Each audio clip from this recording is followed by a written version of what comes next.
So tell me, who was your last fight? My last fight was with Marcus Gaines, and we fought in Swayze, California, in the World God show, which is it's a local show here, but they're doing a reality show with it, and it's aired on Comcast, and it's going to be a bigger deal here in California. But I fight November 21st on Strikeforce here in San Jose at the HP. Great, good deal. So tell me about that fight.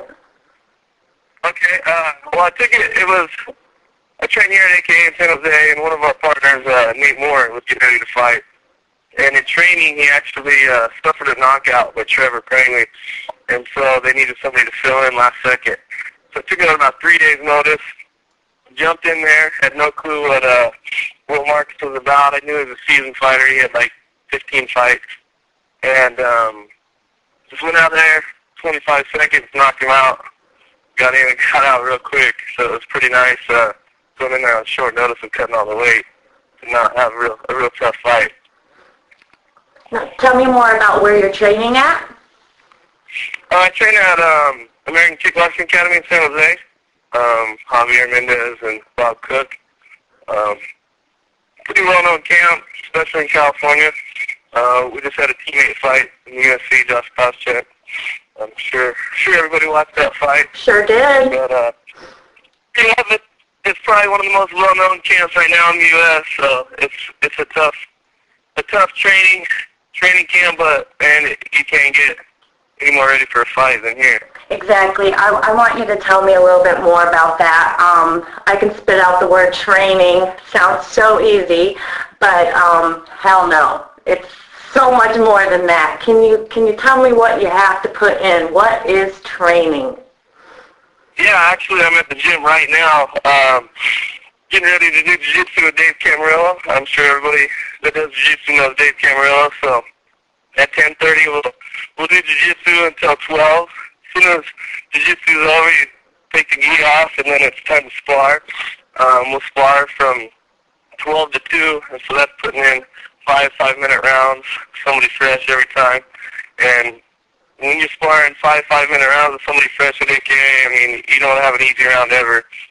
You got somebody well-known in there on you every time. As soon as that's over, then you put the other big gloves on, and now we'll do 5 minutes of grappling with strikes, so submission wrestling with strikes.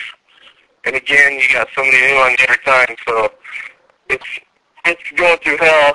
And as soon as we're done with that, we'll go home, get something to eat, relax for a little bit, and then it's your road work, you know. You got to go do cardio and conditioning, and then come back at night and wrestle again. So it's a full-time job, you know. We're training 6 hours a day.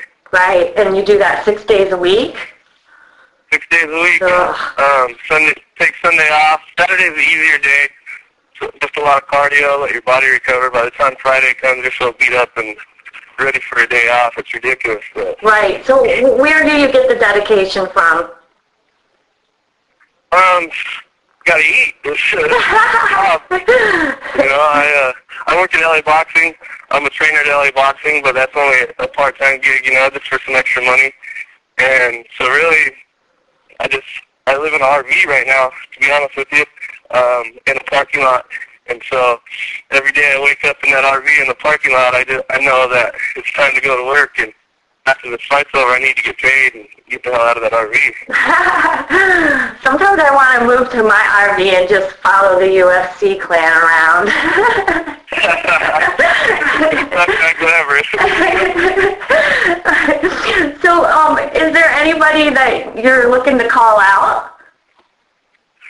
Well, I'm actually looking. I'm hoping in January. We tried out for the reality show for Tough, and so hopefully that'll go through, and I'll get the nod on that. I'm hoping. Oh, that'll be right good. now, I'm just looking forward. Yeah, I'm just looking forward to this Eric Lawson fight. He's 7-2, but he's a real strong wrestler, and he's really made a name in Strikeforce. I think he's 4-0 right now in Strikeforce. Mm-hmm. And so this will be a good fight if I can look competitive and I can get a good win here. You know, I'd like to make Strikeforce at home if Tough doesn't work out, but I'm really looking forward to the reality show. Definitely. That will definitely put a boost to your career right there as well. So I hope you get in on that. So what got you into this? How did you decide this is what I'm going to do? Well, actually, my cornerman that's flying in from Colorado, I'm originally from the Midwest, and I played college basketball. And kind of ironic story, I had no fighting background, no wrestling or anything like that, but through playing basketball, I was always buying supplements, protein, and energy drinks and stuff, but my friend owned a supplement store, and his name's Luke Cadillo. He's a UFC veteran. He fights on Strikeforce now, but he conned me into coming and hitting Thai pads. And I just hated to run for basketball. He'd come in and hit Thai pads. It's a great workout, and maybe you'll be able to fight, but he's always made fun of me basketball players can't fight. He was a wrestler. I went in there that night, did Thai pads, then he conned me into sparring with him. And he was already a pro fighter. This was my first day in the gym ever. And he ended up giving me a flash knockout and broke my nose, shattered my nose. Oh. I thought it was the funniest thing ever. But I was so mad that the next day I went right back in. I said, all right, we're doing this again.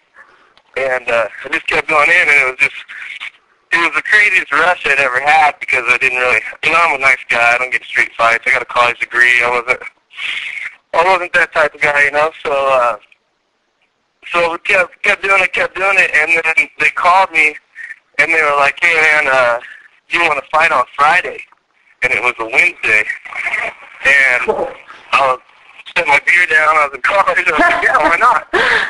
And I went out there, and I knocked the guy out in the first minute of the first round. I mean, there was only like 200 or 300 people there, but I felt like I just won the world championships, like nice. Jumping up and down. Like, it was the greatest feeling ever. It's a great feeling.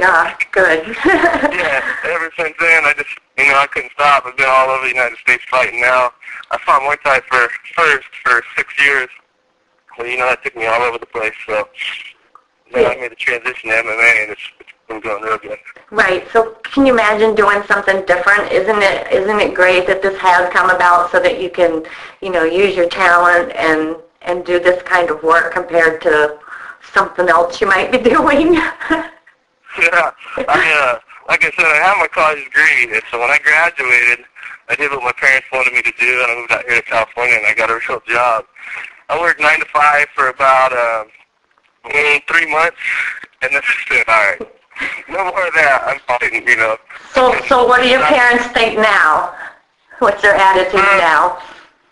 Now that I'm starting to get into the bigger fights and the big shows, they support it, but when I was traveling around fighting little shows for chump change, it was like, Tony, what are you doing? Why don't you get a real job? Right. But I put the videos, they've still never been to a fight, but I send them all my links, my videos, and stuff like that, and now they think it's pretty cool.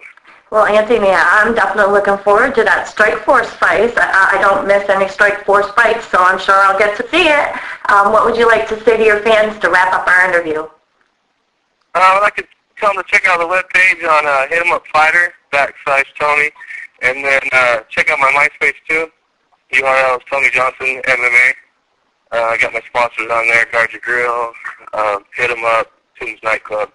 So come check out the fight. It's going to be a hell of a fight, and I believe it'll be on HDNet. You can watch it on TV. So sounds great. Check it out. Have a blast and kick some ass. All right. Thank you, Anthony. Have a great day. You too. Bye.